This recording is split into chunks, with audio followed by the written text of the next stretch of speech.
A new study has claimed that vegetarian children are nearly twice as likely to be underweight as their meat-eating friends. Well, join us now. This is Rhiannon Lambert. Rhiannon is a nutritionist. Rhiannon, I don't know, first of all, are you a vegetarian or what do you make of this study?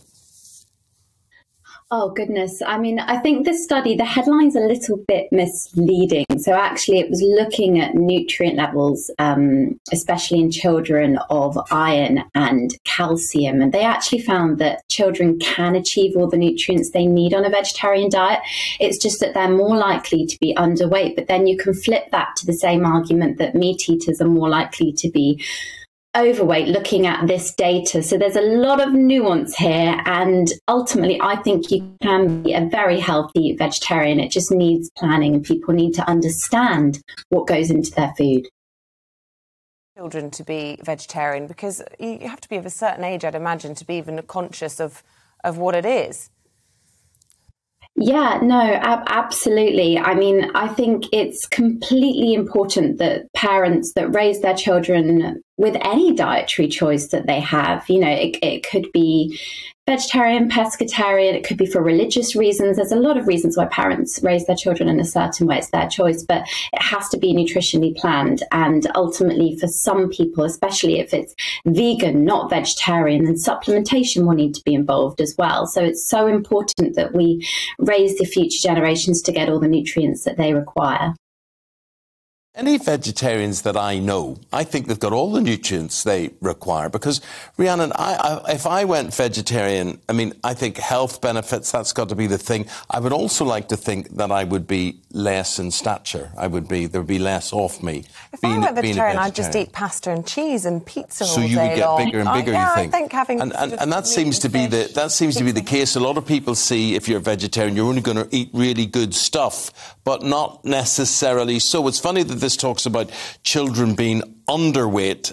Certainly in my experience of vegetarians, I know and have known for a number of years, they might know who they are now when I say this, well, they're hardly fading away. Oh, right. No, I know you're not. They're hardly fading away. That's my point, Rhiannon.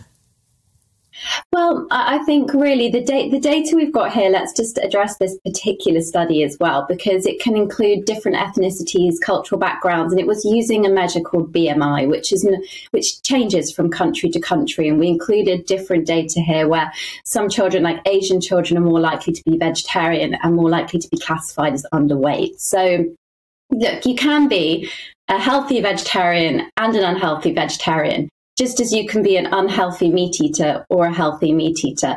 Nutrition is all about getting the right balance that works for you, for your family, and not everybody's the same. I think we tarnish everybody with this one-size-fits-all approach when it comes to nutrition, and we really need to try and remember the fact that ultimately, you know, you are a unique individual, and perhaps a vegetarian diet doesn't work for you, or perhaps it does. Like Isabel just said, just like I would just eat pasta and cheese. Perhaps we can work on that, get some more fibre in there, some more vegetables, but ultimately you can do it healthily. What about this news that Europe, we could become the fatties of Europe if we carry on the way we are with these Deliveroo-type takeaways? It's a bit of a worry, isn't it? I mean, the health of Europe and the nation is a huge worry.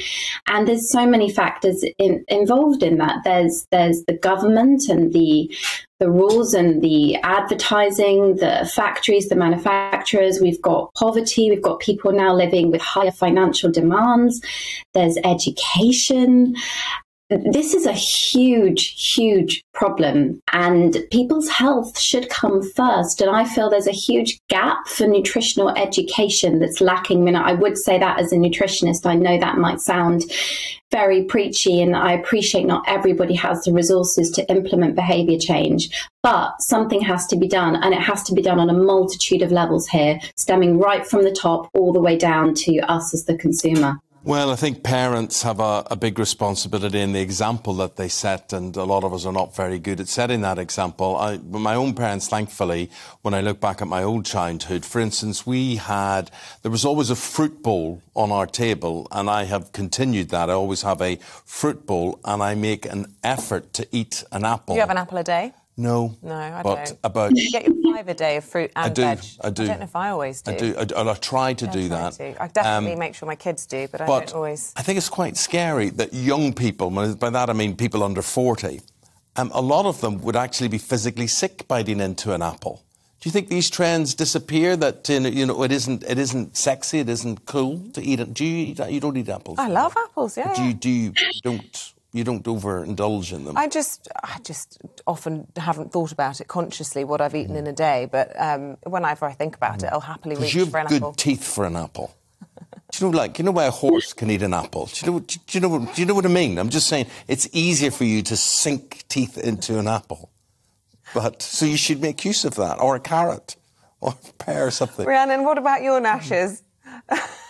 I'm highly amused by this discussion. No, I would agree with you, Eamon, that I don't think people have a fruit bowl anymore in the house in the way they used to. I think times have changed.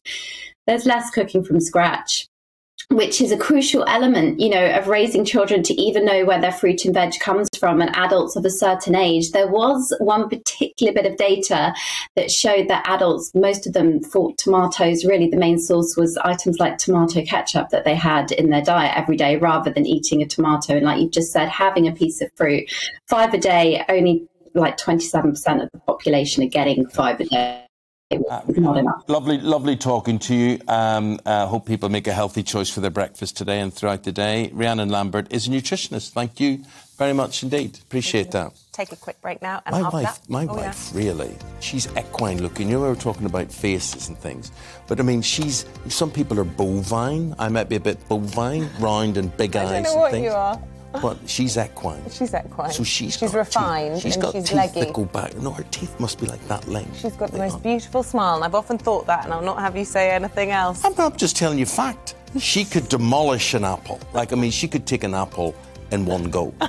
She could. She's got such a big body. She just messaged me. Is she? Yeah, she just said to David, "May I not get the..." Let's go to the break. We'll be back after this.